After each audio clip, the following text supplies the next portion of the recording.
Good morning. Shri Nandishwar विद्यालय द्वारा संचालित ऑनलाइन क्लासेस में आपका स्वागत है। आज हम कक्षा 9 का विषय विज्ञान अध्याय 7 जीवों में विविधता पढ़ रहे थे। तो अपन ने पिछले जो जीवों को कितने वर्गों में वर्गीकृत किया गया है उसके आधार पर अपन पहले पढ़ चुके थे। अब इसके आधार पर अपन आगे देखते हैं कि जीवों को कौन से वर्ग में रखा गया है। तो सबसे पहले अपन प्लेवी हेमिल्थीन पढ़ रहे हैं कि प्लेवी हेमिल्थीज है क्या, तो किस वर्ग के इसमें जीव आते हैं, इनको कैसे समझा जा सकता है। इसके आधार पर तो सबसे पहले पूर्ण वर्णित वर्गों की अपेक्षा जो इस वर्ग के जंतुओं की शारीरिक संरचना अधिक जटिल मानी जाती है, क्योंकि इनका जो शरीर है ना द्विपार्श्व में सम्मिलित होता है। अर्थात अपन बोल सकते हैं कि शरीर के दाएं और बाएं भाग की जो संरचनाएं होती हैं लगभग दोनों ही भाग की संरचना समान होती है। इनका शरीर जो होता है ना त्रिकोणक होता है। अर्थात अपन बोल सकते हैं कि इनका जो ऊतक होता है ना विभेदन 3 कोश के स्तरों से हुआ है। मतलब इससे शरीर में बाह्य तथा आंतरिक दोनों प्रकार के स्तर बनते हैं। इनमें कुछ अंग भी बनते हैं। इनमें वास्तविक देह गुहा का अभाव होता है जिसमें सुविकसित अंग व्यवस्थित हो सके। तो इनका शरीर पृष्ठधारी एक चपटा होता है, जैसा आपकी बुक में एक चित्र के आधार पर देख सकते हैं। जिस प्रकार प्लेनी का चित्र है उसके आधार पर आप देखेंगे कि उसके बीच में लाल लाल धारियां हैं, उसके जस्ट बीच में मुख है, ऊपर जो दिख रही हैं आंखें, जो पानी में एक तरह का जीभ सा पड़ जाता है वैसा जीव प्लेनेरियन जीव होता है, लंबा लाल लाल सा। आपके लिए आपके चित्र 7.14 में दिख जाएगा। तो इसलिए इन्हें चपटे कृमि भी कहा जाता है, क्योंकि ये चपटे टाइप में होते हैं इसलिए इनको चपटे कृमि भी कहा जाता है। इनमें प्लेनेरिया जैसे जो कुछ जीव हैं जो स्वच्छंद जंतु या लिवर फ्लू जैसे परजीवी होते हैं। जैसे अपन ने प्लेनेरिया का एग्जाम्पल ले लिया कि लिवर फ्लू नामक जैसे जीव पाए जाते हैं। मतलब इनकी खासियत यही है प्लेटी हेमिल्थीज की कि इस वर्ग की जो संरचना है, इनका जो शरीर होता है ऊतक विभेदित 3 कोशीय परतों में बताया जाता है, जिसमें जो अंग होते हैं वो एक तरह से सुव्यवस्थित देह गुहा का अभाव होता है। इस कारण इनकी जो संरचना होती हैं वो 3 प्रकार की हो सकती हैं। इस प्रकार अपन एक उदाहरण के तौर पे अपन ने देख लिया कि प्लेनेरिया। अब अपन दूसरी वाले की बात करते हैं कि लैमिडोडा क्या किस वर्ग के जीव आते हैं, इनमें अपन क्या बोल सकते हैं। तो देखिए अपन बोल सकते हैं कि ये भी जो जीव है ना ये त्रिकोणक जीव है। इसमें भी द्विपार्श्वीय सममिति पाई जाती है। मतलब एक तरह से सममिति, अगर आधा काट दिया जाए वो मोड़ दिया जाए तो बिल्कुल ये एक दूसरे के फिक्स बराबर बैठते हैं। लेकिन इनका जो शरीर है ना चपटा ना होकर के हम बोलते हैं इनका जो शरीर होता है ना वो बेलनाकार होता है। जबकि अपन ने प्लेटी हेमिल्थीज में जैसे प्लेनेरिया था वो जीव कैसे होते थे, चपटे होते थे, लेकिन ये चपटे ना होकर के बेलनाकार के होते हैं। इनकी देह गुहा को प्लूटोसोम कहते हैं। इनमें ऊतक पाए जाते हैं परंतु अंग तंत्र पूर्ण विकसित नहीं होते। इनकी शारीरिक संरचना भी त्रिकोणिक होती है। ये अधिकांशतः परजीवी होते हैं और परजीवी के तौर पर इन्हें दूसरे जंतुओं में रोग उत्पन्न करते हैं। तो उदाहरण के लिए अपन बोलते हैं जैसे गोल कृमि, फाइलेरिया कृमि, पिन कृमि आदि ये आपके उदाहरण हैं। अब अपन बात करते हैं कि एनीलिडा वर्ग में किस प्रकार के जीवों को रखा जाता है, उदाहरण से समझाइए। तो देखो एनीलिडा जो वर्ग है ना इसमें अपन ने केचुआ देखा है, बरसात में केचुआ होता है। केचुए की जो संरचना होती है वो भी चपटी नहीं होती। चपटी ना होकर कैसी होती है बेलनाकार, तो गोल टाइप में होता है। ये जंतु एनीलिड वर्ग के कहलाते हैं, यानी कि एनीलिडा वर्ग के कहलाते हैं। तो द्विपार्श्वीय सम्मिति एवं त्रिकोणिक होते हैं। ये द्विपार्श्वीय सम्मिति तथा त्रिकोणिक होते हैं। इनमें वास्तविक देह गुहा भी पाई जाती है। इसमें जो वास्तविक अंग हैं शारीरिक संरचना में ही निहित होते हैं, अतः अंगों में व्यापक भिन्नताएं पाई जाती हैं। बाद में ये खंडित हो, मतलब सिर से पूंछ तक एक के बाद एक खंडित रूप में उपस्थित होते हैं। इनके बीच में गोल गोल गोल गोल खंड टाइप के पाए जाते हैं। इनमें जो संवहन, जो पाचन है, उत्सर्जन जैसी चीजें हैं ना, इनमें ये तंत्र का तंत्र भी सभी चीजें पाई जाती है। जैसे अपन ने बोलते हैं जैसे जोंक, जिसको अपन पानी के जीव को बोलते हैं, जो गोंच, अब वो गोंच के लिए सही नाम है उसका जोंक, और दूसरा अपन बोल रहे हैं ना केंचुआ। तो केंचुआ है ना वो भी इसी एनीलिडा वर्ग का जंतु है। तो एनीलिडा वर्ग का जंतु हो गया केंचुआ और निमेटोडा वर्ग का हो गया एकिनस, और अपना प्लेटिहेल्मिन्थेस का हो गया प्लेनेरिया। अब अपन आगे बात करते हैं कि आर्थ्रोपोडा किस वर्ग के जीव हैं, उनमें किन को रखा जाता है।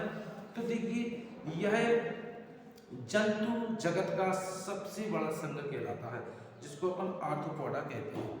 मतलब इसमें जो जीव पाए जाते हैं वो द्विपार्श्वीय सम्मति वाले पाए जाते हैं। द्विपार्श्वीय सम्मति का मतलब उनको अगर बीच से ऐसा काट दिया जाए तो अगर एक दूसरे पे बैठा रहते फिक्स होता है। सम्मति को समझने के लिए आप एक जैसे ताजमहल बना है तो ताजमहल के चित्र को बीच से बराबर काटना, एक दूसरे पे रखना, तो ये फिक्स एक दूसरे के बराबर होता है। तो सम्मति को आप ऐसे समझ सकेंगे। तो ऐसे जो जीव है ना आर्थ्रोपोडा जगत के, वो सबसे बड़ा है, द्विपार्श्वीय सम्मति पाई जाती है। इनमें खुला परिसंचरण तंत्र पाया जाता है, अतः रुधिर वाहिकाओं में नहीं बहता है। इनका जो रुधिर है ना वाहिकाओं में, जो रक्त वाहिकाएं होती हैं उनमें नहीं बहता। देह व रक्त से इनमें भरी हुई होती है।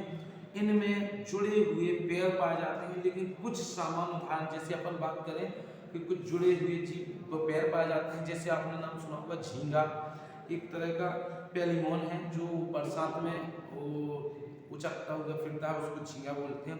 पैर जुड़े हुए पाए जाने के लिए अपन दूसरा एग्जाम्पल बिच्छू का भी बोल सकते हैं कि बिच्छू है। और अपने घर में जो मकड़ी होती है ना, मकड़ी भी यही है। और तिलचिट्टा का नाम सुना होगा, और जो अपनी घरेलू मक्खी होती है ना, ये मक्खी आर्थ्रोपोडा जगत में रखी जाती है। तो ये अपना आर्थ्रोपोडा हो गया। अपन पढ़ते हैं मोलस्का। मोलस्का किस वर्ग के, मतलब किस वर्ग का है, इसमें कौन से जीव आते हैं, इसके लिए अपन को देखना। तो इनमें भी द्विपार्श्वीय सम्मति पाई जाती है। इनकी देह गुहा बहुत कम होती है तथा शरीर में थोड़ा विखंडन होता है। अधिकांश मोलस्क जंतुओं में कवच पाया जाता है तथा इनमें खुला संवहनी तंत्र तथा उत्सर्जन के लिए गुर्दे जैसी संरचना पाई जाती है। उदाहरण के लिए अपन बात करते हैं, वो जैसे नदी में आपने सीप को देखा होगा, वो सीप इसका है, या घोंगा बोलते हैं उसी को, कि सीप या घोंगा इत्यादि आप इनके उदाहरण। दूसरा एक सबसे अच्छा उदाहरण है ऑक्टोपस का। जो ऑक्टोपस होता है ना, ये मोलस्का वर्ग का जीव है। ये मोलस्का एक वर्ग हो गया। अब इसी के बाद अपन मोलस्का में काइटोन का भी नाम ले सकते हो, उदाहरण है। अब अपन पढ़ते हैं एकाइनोडर्मेटा के। एकाइनोडर्मेटा वर्ग में कौन से जीव आते हैं। तो देखिए ग्रीक में एकाइनोस का अर्थ होता है जाहक यानी कि हैंजो, तथा डर्मा का अर्थ होता है त्वचा, मतलब जाहक त्वचा। इन जंतुओं की त्वचा कांटों से आच्छादित होती है। ये मुक्त जीवी समुद्री जीव हैं। ये देह गुहिका युक्त त्रिकोणिक जंतु होते हैं। इनमें विशिष्ट जल संवहन नाल तंत्र पाया जाता है जो उनके चलन में सहायक होता है। इसमें कैल्शियम कार्बोनेट का कंकाल एवं कांटे पाए जाते हैं। उदाहरण के लिए अपन बोलते हैं समुद्री आर्चिन आदि। अपन सबसे बोल सकते हैं कि समुद्री खीरा इसका ही एक उदाहरण है। इसके आधार पर अपन देखते हैं प्रोटोपॉइडिया किस वर्ग का जंतु है, या इनमें कौन कौन से जंतु आते हैं। तो देखिए अपना जो द्विपार्श्वीय सम्मति वाले जो जीव हैं, इनमें त्रिकोणिक और देहगुहा युक्त जंतु हैं। इसके अतिरिक्त शारीरिक संरचनाओं के कुछ नए लक्षण दर्शाते हैं, जैसे कि नौकायड। ये नए लक्षण इसके जीवन की कुछ समस्याओं में निश्चित रूप से उपस्थित होती है। नौकायड छड़ की तरह एक लंबी संरचना होती है जो जंतुओं के पृष्ठभाग पर पाई जाती है। यह तंत्र का ऊतक को आहार नाल से अलग करती है।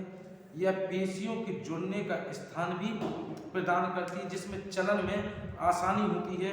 और प्रोटोजोआ जंतुओं के जीवन की सभी अवस्थाओं को नौकायडिक नहीं उपस्थित कर सकता। ये समुद्री जंतु हैं। उदाहरण के लिए अपन बोलते हैं हार्मोनिया जैसे जीव, हार्मोनिया जीव, ये इस प्रकार के उदाहरण हैं। अगर अब अपन बात करते हैं कि वर्टिब्रेटा यानी कि कशेरुकी जीव किन्हें कहते हैं, इनके कितने वर्गों में, वर्टिब्रेटा यानी कि कशेरुकी जीवों को कितने वर्गों में बांटा गया, तो इसके आधार पर अपन सबसे पहले पढ़ते हैं, देखते हैं कि इनमें साइटोकार्डिया समूह के वर्ग कितने वर्गों में हैं। तो अपन इसके जो 5 वर्गों में विभाजित किया गया है और इन 5 वर्गों के आधार पर हमें ये बताएंगे। तो सबसे पहला साइटोक्रोमेटा क्या है। तो देखो साइटोपोडमेटा जबड़े रहित कशेरुकी, इनकी विशेषताएं लंबे इल के आकार का शरीर होता है, गोलाकार मुख होता है, सल के रहित चिकनी त्वचा का होता है। ये बाह्य परजीवी होते हैं जो दूसरे कशेरुकी से संबंधित होते हैं। उदाहरण के लिए अपन बोलते हैं हैग मछली। हैग मछली होती है, इसको साइक्लोटोमेटा वर्ग में रखा गया है, जो 5 वर्गों में बटा है। वर्टिब्रेटा जो वर्टिब्रेटा वर्ग है, इसका सबसे पहला वर्ग है। इसका एक उदाहरण हो गया प्रोटोजाइनोमा लैम्प्रे या हैग मछली। अब इसके बाद दूसरी की बात करते हैं कि दूसरा वर्ग है मत्स्य वर्ग। मत्स्य वर्ग में इनमें ये मछलियां हैं जो समुद्र और मीठे जल दोनों जगहों पर पाई जाती है। इनकी त्वचा सल्क अथवा प्लेटों से ढकी होती है तथा ये अपनी मसाल पूंछ का प्रयोग करने के लिए, मतलब तैरने के लिए, जो मछली की पूंछ होती है वो तैरने के लिए प्रयोग करती हैं। ये असंपाती होती हैं। जैसे अपन एक मछली का नाम लें तो लॉयन फिश। जो लॉयन फिश होती है उसके ऊपर जाली टाइप की संरचना होती है, जो आपकी बुक में दिख जाएगी। इनकी पूंछ में जाल जैसा होता है जो तैरने के लिए, हाथ चलाने के जैसे काम करती, हिलती हैं। इनको मत्स्य वर्ग में रखा गया। अब इसके अन्य जो पॉइंट हैं आपको बाद में बता दिए जाएंगे। आप अपने वर्क को कंप्लीट करें और किसी बात की समस्या हो तो विद्यालय में आकर के संपर्क